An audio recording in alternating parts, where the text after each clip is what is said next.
I have to say that I was kind of close in my prediction. I did say that City would score 3 goals, and they did. However, West Ham also scored a goal, albeit through an own goal, but still counts as a goal anyway. And I said that I wasn't having much hope for West Ham to win this game, and honestly, I didn't expect us to win this game, but what the difference is between now and last season is that this time around we actually gave it a really good go. We knew that it probably wasn't going to be the result that West Ham wanted at the end of the day. Maybe a draw wasn't even that likely at the end, but it doesn't matter because we really, really tested City at times. They got 3 goals because Erling Haaland's just unreal and out of this world. And honestly, it's a result that is disappointing, but one to feel proud of.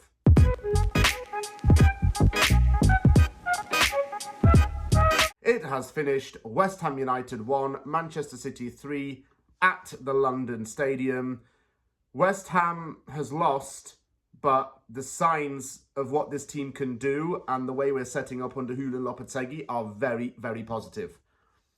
I could go on for ages about how pleased I am with this performance, but I can only really confine it into one video. I really loved how we didn't give up at all during the game, despite going 1-0 down. We never looked like we wanted to just accept that it was going to be a loss. When the equaliser came, West Ham still kept going to get another goal, knowing that another goal would change the course of events. And my God, it nearly did happen. Just very impressed with how the team played. And honestly, I've got nothing but praise for those players. They gave 110% effort.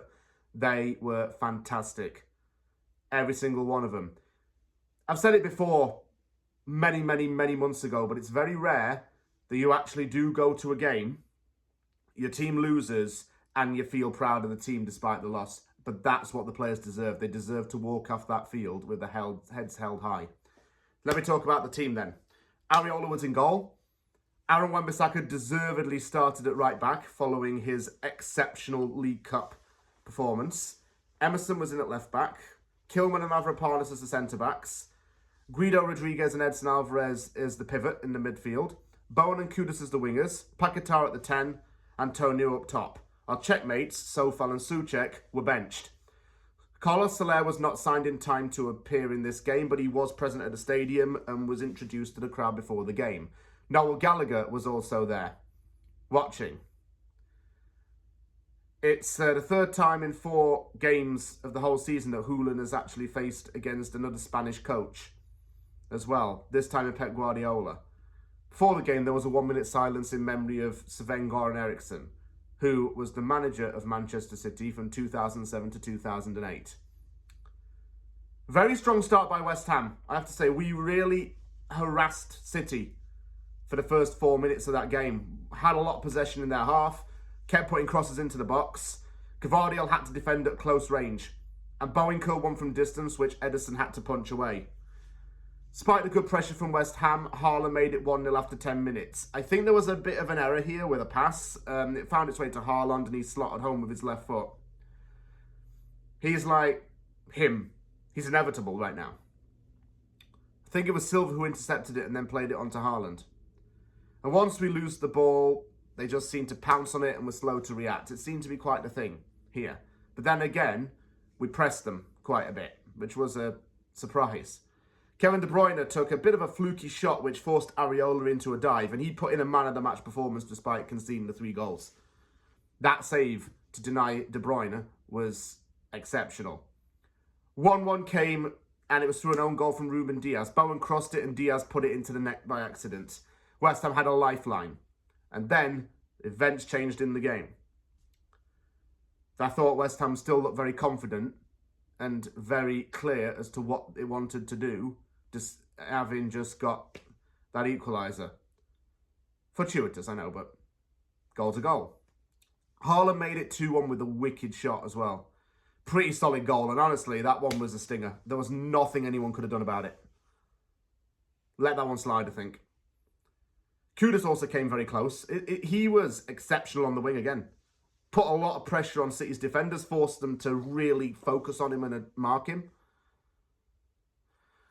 We did have many spells where we had the ball and we moved it from the defence into the middle, but after that we got tighter. And I'm starting to see a little bit more of how Hoolan sets up now.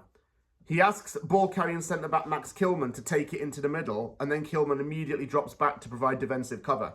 Alvarez can also go in there and play as a faux pas centre-back. Rodriguez can be very deep and analyse the game in order to push forward and make good judgments.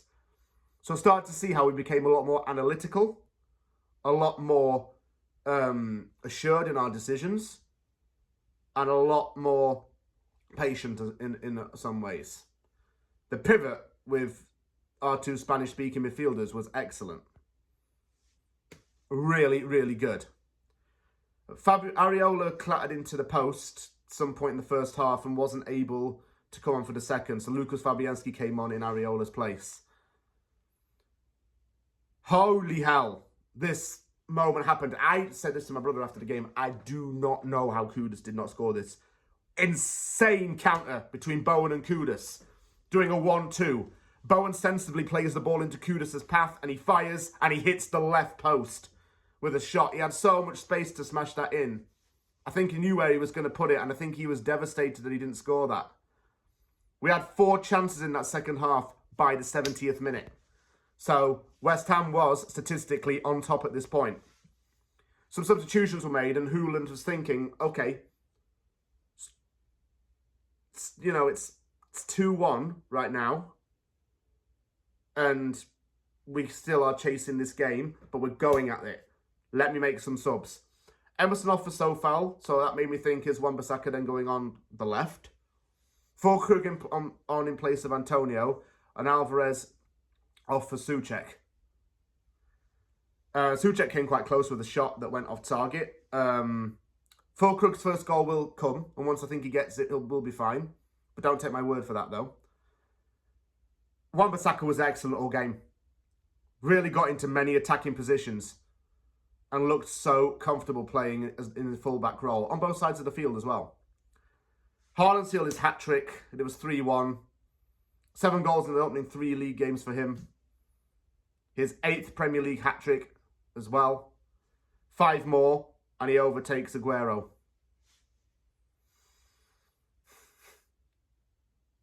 I mean, it's just out of this world, isn't he? Again, can't say much more. Crescencio Somerville came on for Jarrod Bowen late on. Somerville looked quite bright, actually. He had a shot which was tipped onto the post. So, the hunger to get another goal was still there, despite being 2 goals down at this point. And it finished 3-1, but there were no boos from the crowd. Annoyance that we probably didn't get more from that game, but I can't slag off West Ham in this game at all. The international break's a good chance to rest up or for players to reacquaint themselves with international duty. It's not a problem, though. We will be fine. I think when we get back, focus on the league as soon as international duty is done. But it's looking very positive.